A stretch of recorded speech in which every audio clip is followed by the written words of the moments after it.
சீரியா நாட்டினுடைய இராணுவ தளபதி. அவன் குஷ்டரோகி. அவன் இஸ்ரவேல் நாட்டுக்கு வர்றான். எலிசா தீர்க்கதரிசியை சந்திக்கிறான். யோர்தான் நதியில் 7 முறை மூழ்கிறான். மூழ்கிறது என்பது குளிக்கிறது. 7 முறை யோர்தான் நதியில் முங்கி குளிக்கிறான். 7வது முறை மூழ்கி எழும்புகிற போது அவன் குஷ்டம் அவனை விட்டு என்ன செய்து விடுகிறது? மாறி விடுகிறது. அவன் நன்றி கடனா எலியா வந்து சந்தித்து சில பொருட்களை கொடுக்க விரும்புகிறான். எலிசாவோ அதை வாங்க என்ன செய்து விடுகிறார்? மறுத்து விடுகிறார். உன்னுடையது ஒன்றும் எனக்கு என்ன செய்ய கிடையாது, தேவை கிடையாது. என்னை என் ஆண்டவர் சிறப்பாக என்ன செய்கிறாரு? என்னை நடத்துகிறாரு அப்படின்னு அவனை அனுப்பி விட்டார். ஆனால் இந்த எலிசாவுடைய வேலைக்காரன் கேயாசி, இந்த கேயாசி இந்த சம்பவங்களை பார்க்கிற போது இந்த கேயாசிக்கு ஒன்று தோணுகிறது, நாம் ஏன் அதை நமக்கு எடுத்துக்க கூடாது? அவனுடைய எஜமான் எலிசா தீர்க்கதரிசி, ஒரு பிரமாண்டமான ஒரு தீர்க்கதரிசி, மிகப்பெரிய ஒரு தீர்க்கதரிசி. அவர் வேண்டான்னு சொன்னார் அப்படின்னா அதில் ஏதாவது ஒரு காரணம் என்ன செய்யும்? கண்டிப்பாக இருக்கும். அப்படி இருக்கும் பட்சத்தில் அதை இவன் விரும்புகிறான். அதை கடந்த ஞாயிற்றுக்கிழமை சாயந்தரம் நாம் பார்த்தோம். பாவம் அவன் சிந்தையில் என்ன செஞ்சது? ஆரம்பித்தது என்று. இன்றைக்கு நாம் பார்க்க இருக்கிறோம், அவன் யாரை பின்பற்ற வேண்டியவன், யாரை பின்பற்றினான். இந்த வசனத்தை நாம் வாசிக்கிற போது நாம் எச்சரிக்கப்படுகிறோம். நம்மை குறித்து ரொம்ப கவனமாக இருக்க ஆண்டவர் நமக்கு உதவி செய்வாராக. நாம் வாழுகிற இந்த 21ஆம் நூற்றாண்டில், நாம் வாழுகிற இந்த 2025ஆம் வருஷங்களில் நாம் எதை பின்பற்றுகிறோம், யாரை பின்பற்றுகிறோம் என்பது ரொம்ப அவசியமான ஒன்றாக என்ன செய்கிறது? இருக்கிறது. கடந்த நாளில் ஒரு பெரிய நடிகனை, அரசியல் தலைவரை பின்பற்றி போன 41 பேர் என்ன செஞ்சிட்டாங்க? கதறுது. இன்னைக்கு குடும்பமே கதறுது. இன்னைக்கு அதுக்கு யார் ஈடு கட்டுவா? அந்த உயிருக்கு ஈடா எதை கொடுக்க முடியும்? லட்சமாக பணத்தை கொடுக்குறாங்க, லட்சக்கணக்கில் பணத்தை கொடுக்காங்க. ஒவ்வொரு அரசியல் கட்சிகளும் போட்டி போட்டு 10 லட்சம், ஒன்று 20 லட்சம், ஒன்று 5 லட்சம், இப்படி மாற்றி மாற்றி கொடுக்குறாங்க. ஒரு குடும்பத்துக்கு குறைஞ்சபட்சம் ஒரு 50 லட்சம் என்ன செஞ்சிடும்? கிடச்சிரும் போல இருக்குது. ஆனால் அந்த உயிரை திரும்ப தர முடியுமா? அந்த உயிரை மீட்டு தர முடியுமா? வாழ்நாள் முழுவதும் அவங்க மனதில் அது ஒரு காயமாகவே என்ன செய்யும்? இருந்து கொண்டிருக்கும். இழப்பு தான். சின்ன பிள்ளைங்கெல்லாம் தூக்கிட்டு போயிருக்குவோம். அப்போ அவங்களுக்கு அவ்வளோதான் அறிவு. அப்போ பார்த்தீங்கன்னா மனுஷனை பின்பற்றினா இதுதான் கதை அப்படிங்கிறத நம்ம புரிஞ்சுக்கணும். இந்த கேயாசி அந்த வசனம் ஆரம்பிக்கும் போது இப்படி சொல்லுகிறது, நாகமானை பின்தொடர்ந்தான். நீங்கள் இன்னைக்கு பின்தொடர்வதை, எதை பின்தொடர்கிறீர்கள்? யாரை பின்தொடர்கிறீர்கள்? பின்தொடர்றது அப்படின்னா நாகமானுக்கு பின்னால் ஓடினான் என்று அர்த்தம். நாகமான் ரதத்தில் போகிறான், குதிரை வண்டியில் போகிறான். குதிரை வண்டி என்ன மெதுவாக போகும்? வேகம் எடுத்து போய் கொண்டிருக்கிறது. அவனுக்கு சந்தோஷம் ஒரு புறம், நாகமானுக்கு சுகமாயிட்டேன். இந்த செய்தி எப்படியாவது தன்னுடைய மனைவிக்கு, தன்னுடைய குடும்பத்துக்கு, தன்னுடைய ராஜாவுக்கு தெரியப்படுத்துவதற்கு இந்த நாகமான் தன்னுடைய ரதத்தை வேகமாக சந்தோஷமாக ஓட்டி கொண்டு போகிற போது, அவன் எந்த வேகத்தில் போகிறானோ அந்த வேகத்தில் அந்த ரதத்தை பிடிக்கிற அளவுக்கு கேயாசி என்ன செய்கிறான்? வேகமாக ஓடுறான். கடைசியாக போய் என்ன செய்கிறான் அப்படின்னா அந்த ரதத்தை பிடித்து விடுகிறான். இந்த எலிசாவை பின்தொடர்ந்து ஓட வேண்டிய இந்த கேயாசி, எலிசா தீர்க்கதரிசனுடைய அந்த நற்காரியங்களை அல்லது ஆவின் வரங்களை பின்தொடர வேண்டிய இந்த கேயாசி இந்த எலிஷா தன்னுடைய எஜமான் எலியாவினிடத்திலிருந்து வரத்தை பெற்றுக்கொள்வதற்கு 2 மடங்கான வரத்தை பெற்றுக்கொள்வதற்கு அந்த எலிஷாவை பெத்தேலுக்கு எங்கே, எரிகோ எங்கே, அங்கே இருக்கிற மற்ற இடங்களுக்கு கர்மேல் எங்கே, கில்கால் எங்கே அப்படின்னு ஒவ்வொரு இடமா யோர்தான் எங்கன்னு விடாமல் பின்பற்றின அந்த எலிஷாவினுடைய வேலைக்காரனாகிய அந்த எலிஷாவினுடைய பாதத்தை பின்பற்ற வேண்டிய இந்த கேயாசியோ இந்த நாகமானை பின்தொடர்ந்து என்ன செய்கிறான் அப்படின்னா ஓடுகிறான். நாகமான் என்பது யார், எதை குறிக்குது அப்படின்னு நீங்கள் பார்க்கும்போது அது விக்கிரக ஆராதனையை குறிக்கிறது. அதனால தான் நீங்கள் பார்த்தீங்கன்னா எலிசா அதை வாங்க மாட்டேன்னு சொன்னார். அவன் கொண்டு வந்த அத்தனை பொருட்கள்லையும் விக்கிரக ஆராதனையுடைய அந்த வாசனை இருந்தது, அதனுடைய கிரியைகள் இருந்தது. அதனால தான் என்ன பண்ணுறார் அப்படின்னா எலிசா வாங்க மறுத்து அனுப்பி விடுகிறார். அப்போ நாகமான் என்றால் விக்கிரக ஆராதனை, நாகமான் என்றால் பொருளாசை, நாகமான் என்றால் உலகத்தை பின்பற்றுதல், நாகமான் என்றால் மாம்சத்தை பின்பற்றுகிறது, நாகமான் என்றால் பாவத்தை பின்தொடர்கிறது, நாகமான் என்றால் அவன் கொண்டு வந்த அந்த குஷ்டரோக சாபத்தை பின்பற்றுறது. இந்த கேயாசி ஓடும்போது எதை தொடர்ந்து ஓடுகிறான்?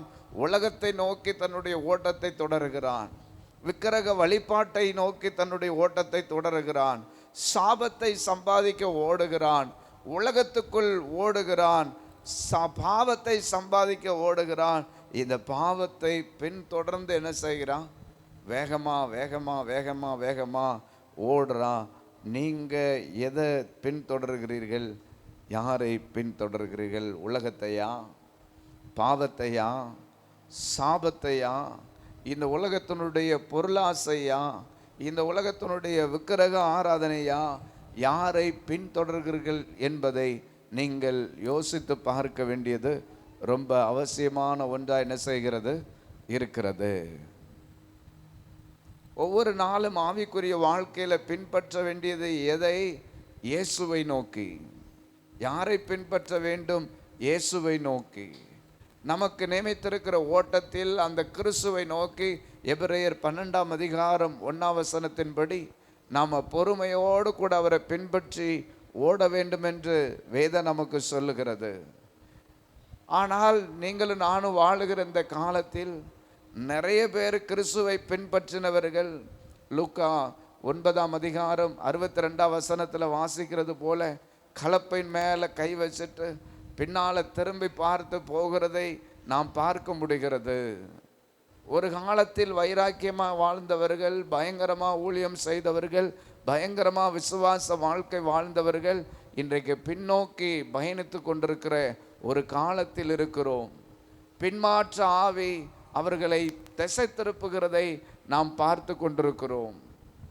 நல்ல நல்ல கிறிஸ்தவர்கள், நல்ல நல்ல ஆவிக்குரிய வாழ்க்கையில் வளர்ந்திருந்து ஜப வாழ்க்கையில் நல்லா இருந்தவர்கள் இன்றைக்கு ஜபிக்க முடியாத நிலைமையில் பின்வாங்கி போகிற ஒரு காலகட்டம். இன்றைக்கு இந்த கேயாசினுடைய ஆவி பலமாக கிரியை செய்கிற ஒரு காலத்தில் நாம் வாழுகிறோம். நாம் ரொம்ப எச்சரிக்கையாக என்ன செய்யணும்? இருக்க வேண்டும். நாம் யாரை பின்பற்றுகிறோம்? நாம் எதை பின்பற்றுகிறோம்? எதை நோக்கி நாம் பயணிக்கிறோம் என்பதை நீங்கள் ஆராய்ந்து பார்க்க அழைக்கப்பட்டிருக்கிறீர்கள். இந்த கேயாசி நாகமானை வேகமாக என்ன செய்கிறான்? பின்பற்றுகிறான். நாகமானை பின்தொடர்ந்து போகிறான். இந்த நாகமானுடைய அவன் வச்சிருக்கிற அந்த அசுத்தங்களை அல்லது பொருளாசையை, இந்த நாகமானுடைய குஷ்டத்தை அல்லது இந்த நாகமானுடைய பாவத்தை, அவன் வழிபட்ட விக்கிரக ஆராதனையை பின்பற்றி வேகமெடுத்து ஓடுகிறான். நீங்கள் நானும் ரொம்ப கவனமாக இருக்க வேண்டியது அவசியமான ஒன்றாக என்ன செய்கிறது இருக்கிறது. உங்களை யோசித்து பாருங்கள். நான் எதை பின்பற்றி ஓடிக்கொண்டிருக்கிறேன்? உலகத்தையா, உலக பொருளையா, மனிதர்களையா, சூழ்நிலையவா, சத்துருவையா, விக்கிரக ஆராதனையா, பாவத்தையா, சாபத்தையா? எல்லாரும் ஓடுறாங்க, நானும் ஓடுறேன், அப்படி ஓட நீங்கள் என்ன செய்யலை? அழைக்கப்படவில்லை. யாரோ எங்கேயோ சொன்னார்கள், நானும் அதை போய் கொண்டிருக்கிறேன், அதற்கு நீங்கள் அழைக்கப்படவில்லை. யாரோ எதையோ சொன்னார்கள், அதை செய்வதற்கு நான் ஓடுகிறேன், அதை செய்வதற்கு நீங்கள் ஓட அழைக்கப்படவில்லை. நான் பரிகாரம் செய்து எதையாவது கடவுளை பிரியப்படுத்திடலாம், அதற்கு நாம் ஓடவில்லை. நமக்கு பரிகாரியாகிய கர்த்தர் ஒருத்தர் என்ன செய்கிறாரு? இருக்கிறாரு. இன்னைக்கு பார்த்தா நிறைய காரியங்களை கிறிஸ்தவத்துக்குள்ளேயும் அது இருக்குது. இதை செஞ்சீங்கன்னா, அங்கே போனீங்கன்னா, அதை பண்ணீங்கன்னா இப்படி சரியாயிரும், அப்படி என்னெல்லாமோ செஞ்சு கொண்டிருக்கிறார்கள். எதையெல்லாமோ பின்தொடர்கிறார்கள், எதையெல்லாமோ பின்பற்றுகிறார்கள்.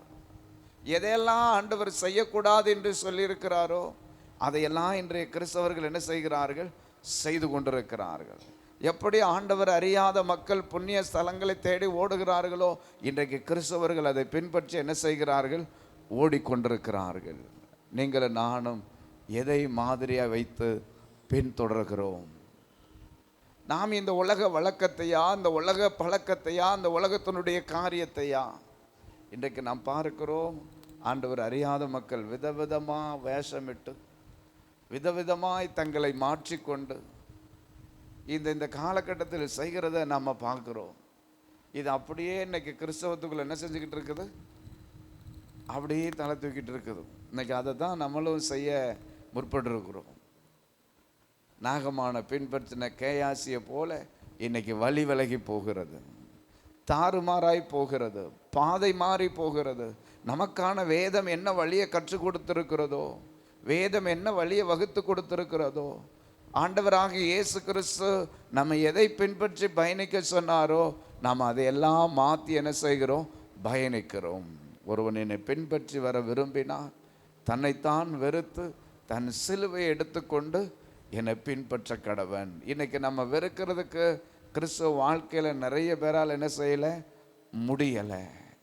அதனால தான் அவர்கள் வழக்கங்களை என்ன செய்கிறது அப்படின்னா கடைப்பிடிச்சி, அவர்கள் மாலை போட்டால் நாம் மாலை போடுறது, அவங்க காய் வெட்டி கட்டினா நாம் காய் வெட்டி கட்டுறது, அவங்க மொட்டை போட்டால் நாம் மொட்டை போடுறது, அவங்க செய்கிற எல்லா காரியங்களையும் எனக்கு கிறிஸ்தவம் என்ன செய்கிறது அப்படின்னா பின்பற்றி போகுது. அவங்க எங்கேயாவது ஒரு கோயிலில் வேண்டிக்கிற மாதிரி நாம் எங்கேயாவது சாட்சி சொல்லிக்கிறோம் அல்லது காணிக்க படைக்கிறோம் அப்படின்னு வேண்டிக்கிறது. இது எங்கேருந்து நாம் பழகிக்கிட்டோம், எங்கேருந்து நாம் கற்றுக்கிட்டோம்? இது வேதாகமம் சொன்ன பாதை இல்லையே, வேதாகமம் சொன்ன வழிமுறை இல்லையே. ஏதாவது ஒரு இடத்துல போய் எதையாவது ஒரு காரியத்தை போய் ஏதாவது கூட்டத்தில் போய் நான் இப்படி பண்ணால் தான் எனக்கு இதெல்லாம் மாறும் அப்படிங்கிற இந்த பழக்கம் எங்கேருந்து வந்துச்சு அப்படின்னா இந்த நாகமானை பின்பற்றின கேயாசினிடத்திலிருந்து வந்த ஒரு செயல். அது ஒரு விக்கிரக வழிபாட்டினுடைய செயல். அதை பின்பற்றுவதற்கு அல்லது அதை பின்தொடர்வதற்கு நீங்களும் நானும் அழைக்கப்படலை என்பதை நீங்களும் நானும் இந்த ராத்திரி நேரத்தில் ஆண்டவரை மட்டும்தான் பின்பற்றுவேன் என்பதில் நீங்கள் கவனமாக இருக்கணும். ஆமீன் சொல்லுங்களேன், ஆமீன் சொல்லுங்களேன். அப்போ நீங்கள் பின்பற்றுகிற அந்த மனநிலையில் சில மாற்றங்களை இந்த ராத்திரி ஆவியானவர் நமக்கு உண்டாக்கணும்னு நாம் ஜெபம் பண்ணணும். நேபுகாத்நேச்சார் தன்னுடைய கடுமையான சட்டத்தின் மூலமாய், தன்னுடைய கோபத்தின் மூலமாய், தன்னுடைய இறுக்கமான மனநிலையை கொண்டு, தன்னுடைய அதிகாரத்தை கொண்டு எப்படியோ சாத்ராக் மேஷாக் ஆபேத்நேகோவை தன்னுடைய பாதையை தன்னுடைய வழிகளை பின்பற்ற அவன் அடிப்படைய எவ்வளவோ கட்டுப்பாடுகளை விதித்த போதும் இந்த சாத்ராக்கு மேஷாக்கு ஆபேத்நேகோவும் அதற்கு ஒரு விசை கூட என்ன செய்யலை அப்படின்னா அடிப்பணியலை. இந்த நேபுகாத்நேச்சாருக்கு அதிகாரம் இருந்தது, ஆளுகை இருந்தது. அவனுக்கு எல்லாவற்றையும் வைத்து கொண்டு இந்த சாத்ராக்கு மேஷாக்கு ஆபேத்நேகோவை மிரட்டி இந்த தீ நெருப்பில் போட்டுருவேன்னு சொன்ன போதும் அவர்கள் தைரியமா அல்லது சந்தோஷமா சொன்னார்கள், நாங்கள் ஆராதிக்கிற எங்கள் தேவன் எங்களை தப்புவிக்க வல்லவராயிருக்கிறார். ஒருவேளை அவர் தப்புவிக்காமல் போனாலும், நாங்கள் இந்த தீயில எரிஞ்சு சாம்பலாக மாறினாலும் நீ சொல்கிற மாதிரி எங்களால் என்ன செய்ய முடியாது? செய்ய முடியாது. நீ பின்பற்றுற மாதிரி, நீ பின்தொடர மாதிரி, நீ ஒரு வழியில் போகிற மாதிரி எங்களை நீ அடிப்பணியை வைக்கலான்னு என்ன செய்ய முடியாது? நினைக்க முடியாது. ஏன்னா நாங்கள் ஆராதிக்கிற எங்கள் தேவன் ஜீவனுள்ள தேவன். நாங்கள் வழிபடுகிற எங்கள் தேவன் உயிரோடு இருக்கிற தேவன். நாங்கள் வழிபடுகிற தேவன் யெகோவா தேவன். அவர் எங்களை எந்த சூழ்நிலையிலையும் கைவிட மாட்டார், எங்களை வெட்கப்படுத்த மாட்டார். என்ன வேணாலும் மாறலாம், அவர் மாறாத தேவன். நாங்கள் பின்பற்றி செல்லுகிற அந்த ஜீவனுள்ள தேவனை தவிர நீ சொல்லுகிற இந்த விக்கிரகத்தை அல்லது இந்த சிலையை எங்களால் என்ன செய்ய முடியாது? வழிபட முடியாது, வழிபட முடியாது. நீ எத்தனை வாய்ப்புகளை தந்தாலும் எங்களுக்கு தெரிஞ்ச ஒன்னே ஒன்று தான், இதிலிருந்து எங்களால் மாற முடியாது. நீ வேணா மாறிக்கோ, நீ வேணா எதை வேணாலும் செஞ்சுக்கோ, ஆனால் நாங்கள் பின்தொடர்கிற அந்த யெகோவா தேவனை விட்டு என்ன செய்ய முடியாது? மாற முடியாது. ஏன்னா நான் சரியான பாதையை பின்பற்றுகிறேன், சரியான தெய்வத்தை நான் பின்பற்றுகிறேன், சரியான பாதையில் நான் பயணிக்கிறேன். அதனால் என்னை மாற்றிக்கணுங்கிற அவசியம் எனக்கு என்ன செய்யாது? கிடையாது. தீ 7 மடங்கு அதிகமாக போகுது, 7 இல்லைன்னு 70 மடங்கு கூட்டினாலும் ஒரே முடிவு தான், ஒரே முடிவு தான். இதில் என்னால் என்ன செய்ய முடியாது? மாற்றிக்க முடியாது. இந்த நாளில் இந்த சாத்ராக் மேஷாக் ஆபேத்நேகோ போல நீங்கள் ஆண்டவரை பின்பற்ற ஆவியானவர் உங்களுக்கு உதவி செய்வாராக. ஆமென், அல்லேலூயா.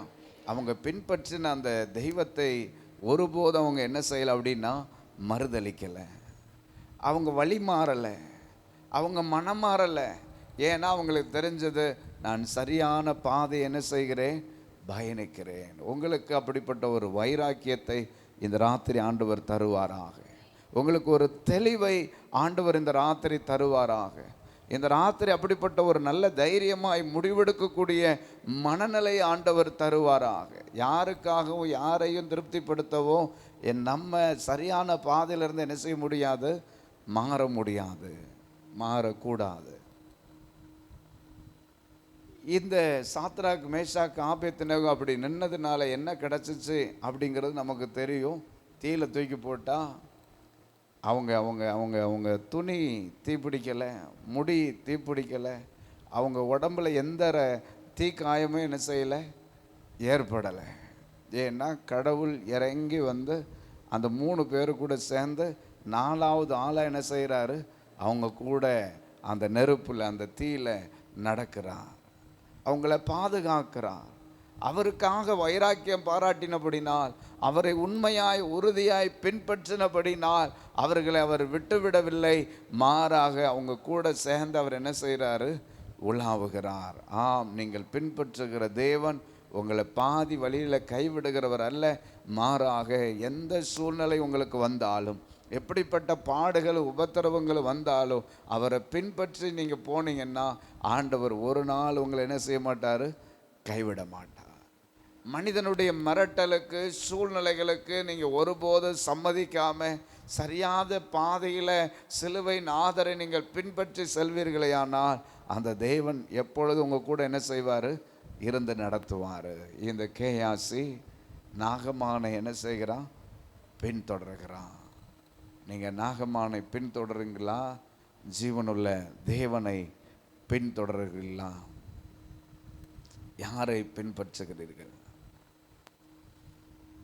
1 ராஜாக்கள் 11ஆம் அதிகாரம் 4, 5, 6 வசனங்களை வாசிக்கும் போது இங்கே சாலமோனை நீங்கள் பார்க்க முடியும். சாலமோன் தெய்வத்தை பின்பற்றி போனவன், தெய்வத்தை முகமுகமாய் தரிசித்தவன், தெய்வத்தினுடைய சத்தத்தை கேட்டவன், இந்த தெய்வத்துக்காக தன்னுடைய வாழ்க்கையை அர்ப்பணித்தவன், இந்த தேவனால் உயர்த்தப்பட்டவன்.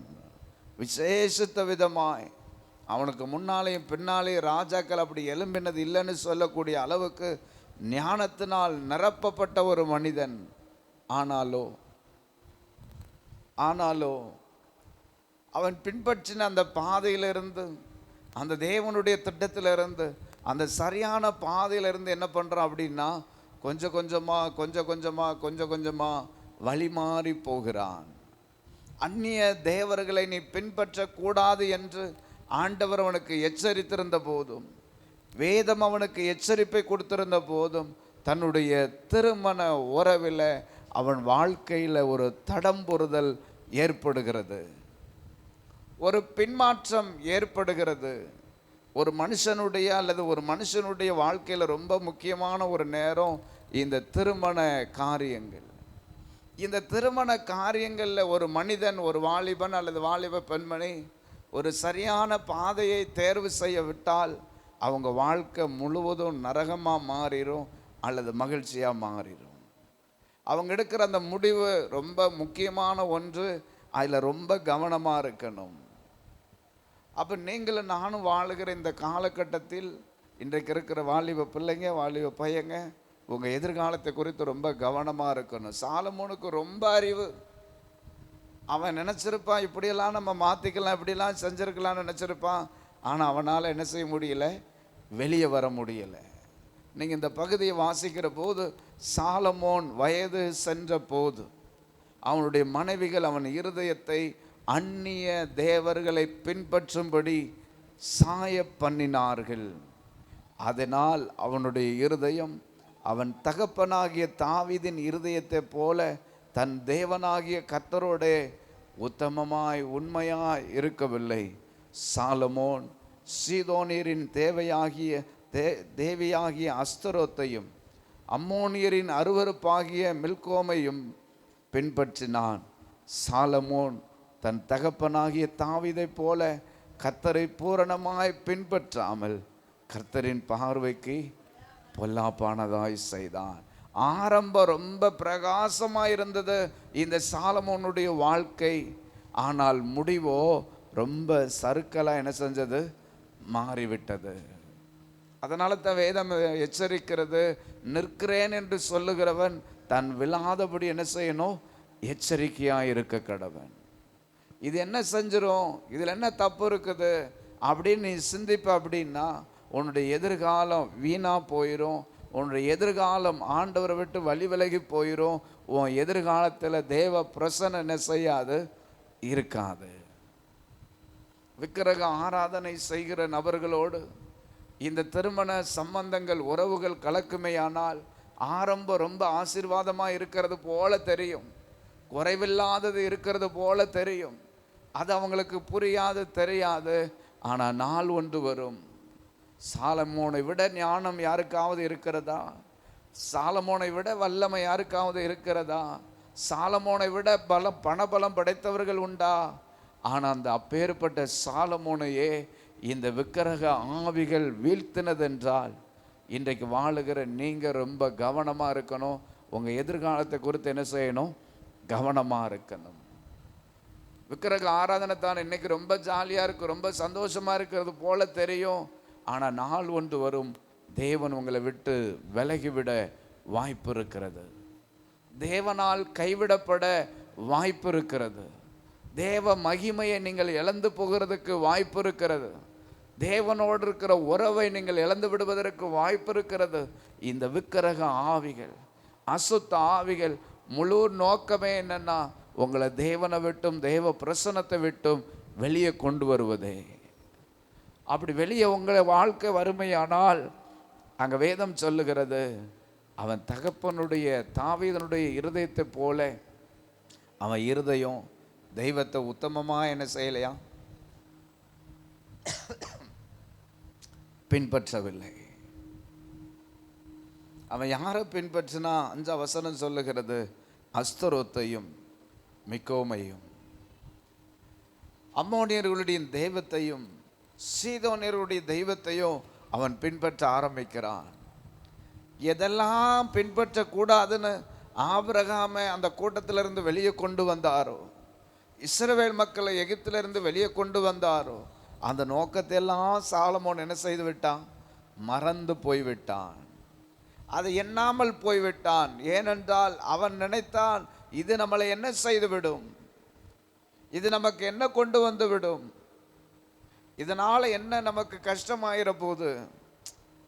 வேதம் சொல்லுது, அது பாட்டில் எழுதி வச்சிருக்குது. மோசே சொல்லியிருக்கிறார், அவர் பாட்டில் எழுதி வச்சிருக்கிறாரு.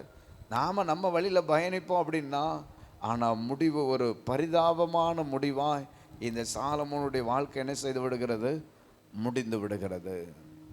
இதை எச்சரிக்கும்படியாய் இன்றைக்கு வாழுகிற நமக்கு ஒரு எச்சரிப்பாய் வேதாகமும் இந்த பகுதியை நமக்கு என்ன செய்திருக்கிறது? பதிவு செய்திருக்கிறது. இது யாருக்கோ எழுதப்பட்டது அப்படின்னு நாம் நினைக்காம, எனக்கு எழுதப்பட்டது என்று நீங்கள் உணர்ந்து கொள்ள வேண்டும். இந்த ராத்திரி நேரம் ஆவியானவர் எனக்கு பேசுகிறார் என்று நீங்கள் உணர வேண்டும். என்னை எச்சரிக்கிறார் என்று நீங்கள் உணர வேண்டும். ஏதாவது நடந்து முடிந்த பிறகு வருத்தப்பட்டு ஒன்றும் ஆக போறதில்லை. வருத்தப்பட்டு எந்த ஒரு பிரயோஜனமும் கிடையாது. ஆனால் இந்த நேரத்தில் நீங்களும் நானும் ரொம்ப கவனமாக இருக்க வேண்டும். நாம் யாரை பின்பற்றுகிறோம்? அஸ்தரோத்தையா, அம்மோனியர்களின் தெய்வத்தையா, அருவருப்புகளை பின்பற்ற போகிறோமா? நாம் எதை பின்பற்றுகிறோம்? நாம் ஜீவனுள்ள தேவன் என்ன செய்கிறோம்? பின்பற்றுகிறோம். ஆமென். அல்லேலூயா, அல்லேலூயா. சாலமோன் விக்கிரக ஆராதனையை பின்பற்றினான். பிரமாண்டமான ஒரு தேவாலயத்தை கட்டினவன். சகல நாடுகளும் சகல தேசங்களும் சகல தேச தலைவர்களும் ராஜாக்களும் ராணிகளாலும் போற்றப்பட்ட ஒரு மனுஷன், புகழப்பட்ட ஒரு மனுஷன். அவன் ஞானத்தை குறித்து ஆச்சரியப்பட்ட ஒரு மனுஷன். வேதமே சொல்லுகிறது, அவனுக்கு முன்னாலே அவனுக்கு பின்னாலேயும் இப்படி ஒரு ராஜா என்ன செஞ்சதில்லை. அவனை மாதிரி சாப்பாடு, அவனை மாதிரி உடுத்தினது, அவனை மாதிரி வாழ்ந்த ஒரு ராஜ வாழ்க்கையை வேற யாரும் என்ன செய்யலையா? வாழல. ஆனால் இந்த பின்மாற்றம், அவன் பின்பற்றி போன இந்த தெய்வங்களுடைய கிரியைகள் அவன் வாழ்க்கை மொத்தத்தை என்ன செஞ்சிருச்சது?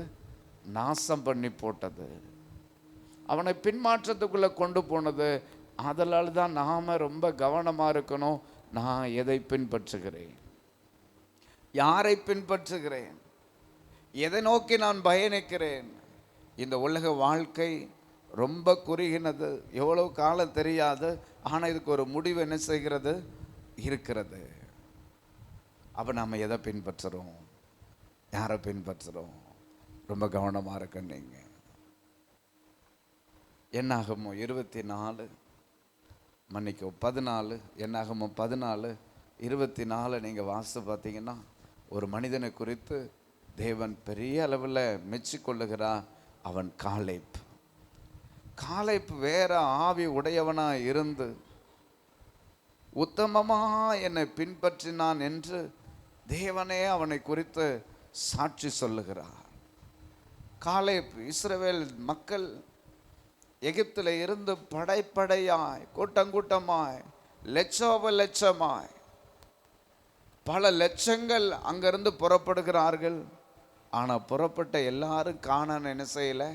மோசே முதற்கொண்டு சுதந்தரிக்கவில்லை. யோசுவாவும் காலேப்பும் மாத்திரம்தான் என்ன செய்கிறார்கள்? அந்த கானானில் கால் வைக்கிறார்கள். மற்றபடி எகிப்திலிருந்து புறப்பட்ட லட்சக்கணக்கான மக்கள், அவர்களில் வேற யாருமே அதில் என்ன செய்யலை? கால் வைக்கல. அவங்க பிள்ளைங்க தான் அங்கே வர்றாங்க. இந்த 40 ஆண்டுகள் வனாந்தர பயணம், இந்த 40 ஆண்டுகள் பயங்கரமான சோதனைகள், பயங்கரமான போராட்டங்கள், பயங்கரமான பிரச்சனைகள். ஆனால் எல்லா சூழ்நிலையிலையும் இஸ்ரவேல் மக்கள் 1,00,000 பேர் முறுமுறுத்தார்கள், தேவனை குறை சொன்னார்கள். நாங்கள் மறுபடியும் எகிப்துக்கு போய்விடுவோம் என்று சொன்னார்கள். எகிப்தில் எங்களுக்கு நல்ல சாப்பாடு கிடைத்தது என்று சொன்னார்கள். அவர்கள் அழைத்து வந்த தெய்வத்தையும் அவர்களை வழிநடத்தின மோசையும் அற்பமாய் எண்ணி பேசினார்கள். தெய்வத்தை நம்பாது போனார்கள். நாங்கள் எகிப்தில் இப்படியெல்லாம் செய்தோமே என்று எகிப்தை பெருசாய் பேசினார்கள். ஆனால் தங்கள் ஆச்சரியமாக இந்த 40 ஆண்டு வானத்திலிருந்து மன்னாவை கொடுத்து, பனியை கொடுத்து, மேகஸ்தம்பத்தை கொடுத்து, அக்கினி ஸ்தம்பத்தை கொடுத்து, அவங்களுக்கு வியாதி இல்லாமல், பலவீனம் இல்லாமல், அவங்க உடுத்தின துணியில் கொஞ்சம் கூட குறையாமல், அவங்க போட்டிருக்கிற செருப்பு தேயாமல் அற்புதமாக தேவன் அந்த செங்கடலை பிளந்து நடத்தினதை, யோர்தானை பிளந்து நடத்தினதை, எரிகோவை உடைச்சு நடத்தினதை, எல்லா விதமான அற்புதங்களையும் அதிசயங்களும் அவங்க பெருசாகவே என்ன செய்யலை? நினைக்காம போய் அவர்கள் எல்லாம் பின்மாற்றத்துக்குள்ளே போய் ஒருவர் கூட தெய்வத்தை உத்தமமாக என்ன செய்யலை? பின்பற்றாமல் போனார்கள். அதில் 2 பேர், ஒன்று யோசுவா, 2 காலேப். இது யோசுவா மோசைக்கு பின்னால் அந்த பொறுப்புக்குள்ளே போனதுனால இந்த இடத்துல யோசுவாவை குறித்து ஒருவேளை பதிவு செய்யலை. வேறு வேறு வசனங்களை நீங்கள் வாசி பார்ப்பீங்கன்னா இந்த 2 பேருடைய பேரும் சேர்ந்தே என்ன செஞ்சுருக்கும், போட்டிருக்கும். என்னை உத்தமமாய் பின்பற்றின காலேப்பும் யோசுவாவும் அப்படின்னு போட்டிருக்கும். ஆனால் இந்த இடத்துல காலேப்பை மட்டும்தான் நமக்கு என்ன செய்கிறது, போட்டிருக்கிறது. அப்போ இந்த 2 பேரை தவிர வேற யாருமே கானானுக்குள்ளே என்ன செய்யலை, கால் வைக்கலை. உங்களுக்கு எனக்கு ஒரு பெரிய நோக்கம் இருக்கிறது. எதற்காய் இயேசுவை பின்பற்றுகிறோம், எதற்காய் சிலுவையில் மரித்த இயேசுவை பின்பற்றுகிறோம், ஏன் இந்த உயிர்த்தெழுந்த ஆண்டவரை பின்பற்றுகிறோம் என்றால் நமக்கு ஒரு நித்திய வாழ்வு என்ன செய்கிறது, இருக்கிறது. இந்த உலகமாகி இந்த எகிப்தோடு கூட நம்ம வாழ்க்கை என்ன செய்கிறது இல்லை, முடிந்து போகிறது இல்லை. இந்த எகிப்தை போன்றிருக்கிற இந்த உலக வாழ்க்கை ஒரு தற்காலிகமான பூமி தானே தவிர இது நிரந்தரமான வாழ்க்கை என்ன செய்யாது, கிடையாது. இதில் நீங்களும் நானும் பின்பற்றுகிற அந்த இரட்சகரை, அந்த நித்திய ராஜாவை பின்பற்றுகிற நாம் உத்தமமாக இந்த காலேப்பை போல என்ன செய்யணும், பின்பற்ற வேண்டும். இந்த காலேப்பை போல அந்த தொலைநோக்கு பார்வை நமக்கு இருக்க வேண்டும். இந்த காலேப்பை போல தெய்வத்தை உறுதியாய் பின்பற்ற வேண்டும். லட்ச மக்கள் ஒருவேளை பயணித்தாலும் அந்த லட்ச மக்கள் யாரும் என்ன செய்யலை, கானானுக்குள்ளே போகலை. இன்னைக்கு நிறைய திருச்சபை, நிறைய கிறிஸ்தவர்கள் எல்லாரும் பரலோகத்துக்குள்ளே போவாங்களா அப்படின்னா என்ன செய்ய முடியாது, போக முடியாது. ஞாயிற்றுக்கிழமை மாத்திரம் பைபிளை தூக்கிட்டு நான் கோயிலுக்கு போவேன், அல்லது நான் எதையாவது ஒன்று கேட்பேன், நான் இஷ்டம் போல் வாழ்வேன், அவங்களால பரலோகத்துக்குள்ளே என்ன செய்ய முடியாது, போக முடியாது. பேர் கிறிஸ்தவ பேராக இருக்கும், ஆனால் அவங்க வாழ்க்கை கிறிஸ்துவுக்கும் அவங்களுக்கும் என்ன இருக்காது, சம்பந்தம் இருக்காது, சம்பந்தம் இருக்காது. அவங்களுக்குள்ள என்ன இருக்கும், இந்த உலகம் இருக்கும், இந்த உலக வழக்கம் இருக்கும், உலக பேச்சு இருக்கும், உலக நடைமுறை இருக்கும். ஆனால் கிறிஸ்துவனுடைய அன்பு என்ன செய்யாது, இருக்காது. அவர்கள் மதம் மாறி இருப்பார்கள், அவர்கள் பெயர்கள் மாறி இருக்கும், ஆனால் அவர்கள் மனங்கள் என்ன செஞ்சிருக்காது, மாறி இருக்காது. அவர்கள் குணங்கள் மாறி இருக்காது, அவர்கள் பேச்சு மாறி இருக்காது, அவருடைய செயல்பாடு மாறி இருக்காது. ஆனால் அவர்கள் கிறிஸ்தவர்கள் என்று சொல்லுவார்கள். ஆனால் நிஜமான கிறிஸ்தவ வாழ்க்கை அவர்கள் என்ன செய்யலை, வாழவில்லை, வாழவில்லை. நீங்களும் நானும் எப்படி வாழ வேண்டும் என்று வேதம் சொல்லுகிறது. இந்த காலேப்பை போல தெய்வத்தை உத்தமமாக என்ன செய்யணும், உத்தமமாக என்ன செய்யணும். எவனும் எங்கேயும் போட்டும், யாரும் எதையும் செஞ்சுட்டு போட்டோம், அவங்க செய்கிற மாதிரி, அவங்க பின்பற்றுகிற மாதிரி நீங்கள் என்ன செய்யக்கூடாது அப்படின்னா, பின்பற்றக்கூடாது. நீங்கள் உத்தமமாக என்ன செய்யணும், என்ன கவனி, உத்தமமாக என்ன செய்யணும், உத்தமமாக என்ன செய்யணும், அவரை பின்பற்றணும். ஏன் அப்படின்னா, இந்த காலேப்பை போல அவன் கானானை சுதந்தரித்தது போல நீங்கள் பரம கானானை என்ன செய்யணும், சுதந்தரிக்க வேண்டும். ஆமென், அல்லேலூயா, அல்லேலூயா. அதுதான் நம்ம இலக்கு, அதுதான் நம்ம நோக்கம், அதுதான் நம்ம பந்தய பொருள். அதை நோக்கி நம்ம என்ன செய்து கொண்டிருக்கிறோம், பயணித்து கொண்டிருக்கிறோம். அதை எப்பொழுது உங்கள் சிந்தையில் ஆழமாக நீங்கள் என்ன செய்யணும் அப்படின்னா, பதிச்சுக்கணும். இந்த உலகத்தில் பணம் வரும், பணம் போகும், ஆஸ்திகள் அந்தஸ்துகள் வரும், அது போகும். ஒரு தலைமுறை சம்பாதிக்கும், ஒரு தலைமுறை அதை அழிக்கும். ஆனால் அதுவல்ல நம்ம நோக்கம், அதுவல்ல நம்முடைய வேலை. அது நமக்கு தேவையானது அன்றன்றைக்கான அப்பங்களை ஆண்டவர் தந்து நம்மளை ஆசீர்வாதமாக என்ன செய்வார், நடத்துவார். ஆனால் இது மாத்திரமே நம்ம நோக்கம் கிடையாது, இது மாத்திரமே நம்ம பாதை கிடையாது. நமக்கு ஒரு நித்திய ஓட்டம் இருக்கிறது, அதை பின்பற்றி நாம் பயணிக்கிறோம். இந்த காலேப்பு நீங்கள் பார்த்தீங்கன்னா அங்கே சொல்கிறாரு, காலேப்பு வேற ஆவி உடையவனாக இருந்தபடினாலும், உத்தமமாக என்னை பின்பற்றி வந்தபடினாலும், அவன் போய் வந்த தேசத்தில் அவனை சேர பண்ணுவேன், அவன் சந்ததியார் அதை சுதந்தரித்து கொள்ளுவார்கள். ஆமேன். இது யோசுவா புத்தகத்தில் நீங்கள் வாசிங்கன்னா, இந்த காலேப்பு அந்த கானானை என்ன செஞ்சுக்குவார், சுதந்தரித்து கொள்ளுவார், பெற்றுக்கொள்ளுவார். 2 பேர் தான், யோசுவாவும் காலேப்பும் தான் அந்த கானானுக்குள்ளே கால் வச்சாங்க. நீங்கள் யாராக இருக்க போகிறீங்க, நீங்கள் எதுவாக இருக்க போகிறீங்க, நீங்கள் யாரை பின்பற்றுறீங்க, நீங்கள் எதை பின்பற்றுறீங்க? இந்த கேயாசியை போல வழி விலகி போகிறோமா? அல்லது நீங்களும் நானும் இந்த இந்த காலேபை போல சரியான பாதையில் பயணிக்க போகிறோமா? சாத்ராக் மேஷாக் ஆபேத்நேகோ போல கிறிஸ்துவை பின்பற்றி உறுதியாக நம்ம வாழ போகிறோமா? அல்ல சாலமோனை போல வழி விலகி போக போகிறோமா? உத்தமம் இல்லாத பின்பற்ற போகிறோமா? ரொம்ப கவனமாக நாம் பின்பற்ற வேண்டிய காரியம் இருக்கிறது. நாம் சரியாய் பின்பற்றி சரியாய் அந்த நித்திய வாழ்வை பெற்றுக்கொள்ள இந்த ராத்திரி நேரம் ஆண்டவர் உங்களுக்கு உதவி செய்வாராக. ஆமென். அல்லேலூயா, அல்லேலூயா. நல்ல சத்தமா, நல்ல கையை உயர்த்தி அல்லேலூயா. நான் யாரை நீங்கள் பின்பற்றுறீங்க? எதை நீங்கள் பின்பற்றுறீங்க? எலிசாவை பின்பற்ற வேண்டியவன் நாகமான என்ன செய்கிறான்? பின்பற்றுகிறான். உங்களை வழி விலகி போக பண்ண இந்த கேயாசின் ஆவி இன்றைக்கும் கிரியை செய்து கொண்டிருக்கிறது. நீங்கள் எச்சரிக்கையாக இருக்கு. என்ன கவனிங்க, என்ன கவனிங்க. அப்படிலாம் ஓடி விளையாடிட்டு அவ பாட்டில் இருக்கட்டும். நீங்கள் யாரை பின்பற்ற போகிறீங்க? யாரை பின்பற்ற போகிறீங்க? கேயாசின் ஆவிக்கு இடம் கொடுத்து ஒரு வேலை வழி விலகி போக பண்ணுறதுக்கு வாய்ப்பு இருக்கிறது. யாரும் உங்களை தடுக்க முடியாது.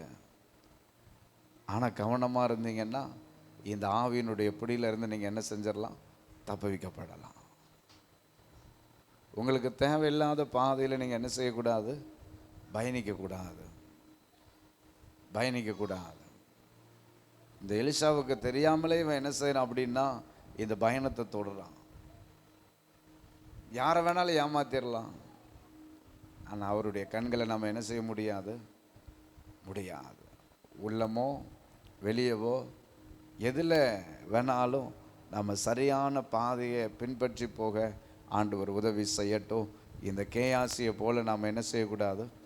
இருக்கக்கூடாது. சாலமோனை போல் என்ன செய்யக்கூடாது? இருக்கக்கூடாது. சாத்ராக்கு மேஷாக்கு ஆபேத்நேகோவை போல காலேபை போல நாம் இருக்க ஆண்டவர் நமக்கு உதவி செய்வாராக. ஆமென். அல்லேலூயா. நாம் எல்லாரும் அப்படியே எழும்பி நிற்போம். நாம் எழும்பி நிற்போம்.